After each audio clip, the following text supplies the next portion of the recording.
बिस्मिल्लाहिर्रहमानिर्रहीम। नबी करीम सल्लल्लाहु अलैहि वसल्लम जब पैदा हुए, इस दुनिया में तशरीफ़ लेकर आए, तो वो एक इंतहाई मुअज़्ज़ज़ और अमीर घराने में पैदा हुए थे। लेकिन जो जो वक्त गुज़रता गया और उम्र बढ़ती उनकी गई, तो उन्होंने ना सिर्फ बिज़नेस सीखा, बल्कि इर्द गिर्द का माहौल जब उनको महसूस हुआ कि वहाँ पे अमीर को गरीब को बराबरी नहीं दी जाती और इसी तरह काले को गोरे के साथ बराबरी नहीं है, तो नबी करीम सल्लल्लाहु अलैहि वसल्लम जब दीन इस्लाम को फैलाने लगे, तो सबसे पहले उन्होंने इस जागीरदारा जो निज़ाम था, कबायली सिस्टम, फ्यूडल सिस्टम, जो अपने आप को जैसे बादशाह कोई था और वो अपनी रायत के साथ बराबरी का सलूक नहीं करता था, तो उन्होंने इस निज़ाम के ख़िलाफ़ जो है वो ऐलान जहाद किया था। तो वक्त के साथ साथ उन्होंने बताया कि अमीर और गरीब जो हैं वो बराबर हैं अल्लाह की नज़र पे, सिवाय परहेज़गार और मुत्तकी लोगों के। लेकिन हम लोग पिछले 1400 साल से हम अपने आप को मुसलमान तो कहते हैं, लेकिन मुसलमान सिर्फ हम लोग कलमे की बुनियाद पे ही शायद अपने आप को कह रहे हैं, लेकिन हम लोग वो निज़ाम, वो सिस्टम नहीं ला सके जिस सिस्टम को नबी करीम सल्लल्लाहु अलैहि वसल्लम 1400 साल पहले लेकर आए थे। आज भी आप अगर देखें तो पाकिस्तान में कबायली निज़ाम अभी भी अरूज पे है। इसी तरह आप देखें सिंध वाली साइड पे जागीरदाराना निज़ाम है, और बहुत सारे ऐसी जगह हैं जहाँ पे अभी भी कबायली बलोच और सरदारी निज़ाम अभी भी चल रहे हैं, जिन्होंने गरीब लोगों को और ज़्यादा पसमानदगी की तरफ लेके जाया गया है। तो मैं आज कहना ये चाहती हूँ कि जिस तरह से पिछले कई दिनों से शोर मचाया जा रहा है कि बच्चियों के रेप होते हैं, और अब तो ख़वातीन के भी रेप हो रहे हैं, बूढ़ी औरतों के भी रेप हो रहे हैं, तो बेसिकली जो है वो हमें समझने की ज़रूरत है। बहुत सारे लोगों ने कहा कि आप इनको जो है वो फांसी की सज़ा दें। मेरे ख़्याल से जब ज़ैनब का केस हुआ था 2017 में, तो उसका जो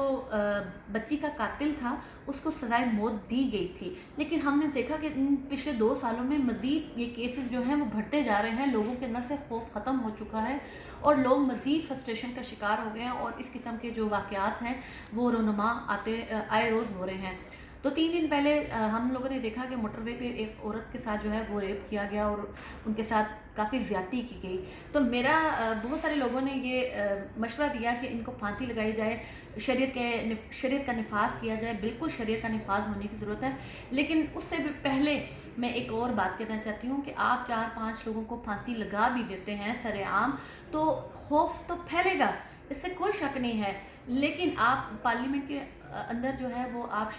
शरीयत का जो निज़ाम है उसको लाने के लिए आप इस चीज़ की प्रैक्टिस भी करें। लेकिन हमें जो सबसे मेन जो चीज़ ज़रूरत है वो नबी करीम सल्लल्लाहु अलैहि वसल्लम का लाया हुआ दीन लाने की ज़रूरत है, और लोगों को एजुकेट करने की ज़रूरत है। एजुकेशन ये नहीं है कि आप स्कूल में जाएं, कॉलेज यूनिवर्सिटीज़ में जाएं। एजुकेट करने का मतलब ये कि आप उनको बताएं कि नबी करीम सल्लल्लाहु अलैहि वसल्लम जो दीन लाए थे, अल्लाह का जो दीन लाए थे, उसमें ज़ना करना दुनिया में सबसे ज़्यादा बुरा अमल समझा जाता है।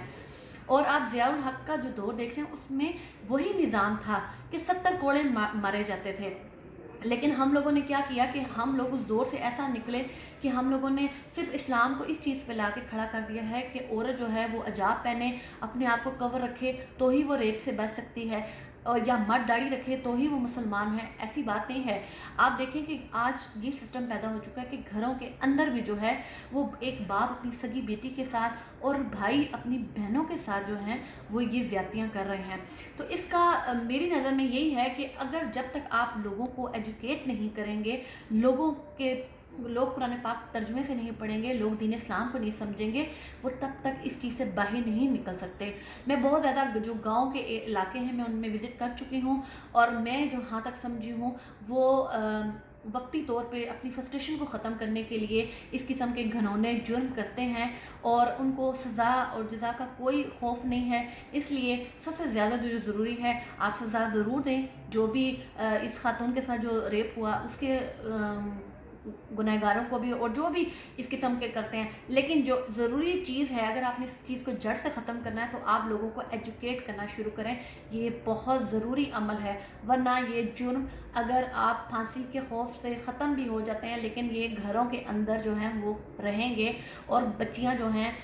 خواتین جو ہیں وہ اپنی اس جو گھروں کے اندر یہ اس قسم کے ریپ اور زیادتیاں ہو رہی ہیں وہ ان پہ بات نہیں کر پاتی، بتا نہیں پاتی شرمندگی کے وجہ سے، اور اپنے گھروں میں جو موجود مرد ہیں ان کے خوف کی وجہ سے۔ تو میرا خیال سے ایجوکیٹ کرنے کی سب سے زیادہ ضرورت ہے، عورتوں کو کانفیڈنٹ ہونا چاہیے کہ اگر ہمارے گھروں میں یہ سب کچھ ہو رہا ہے تو ہمیں اس کے خلاف متحد ہو کے آواز اٹھانی ہے۔ اور آئیں آپ اور میں ہم سب مل کے کوشش کریں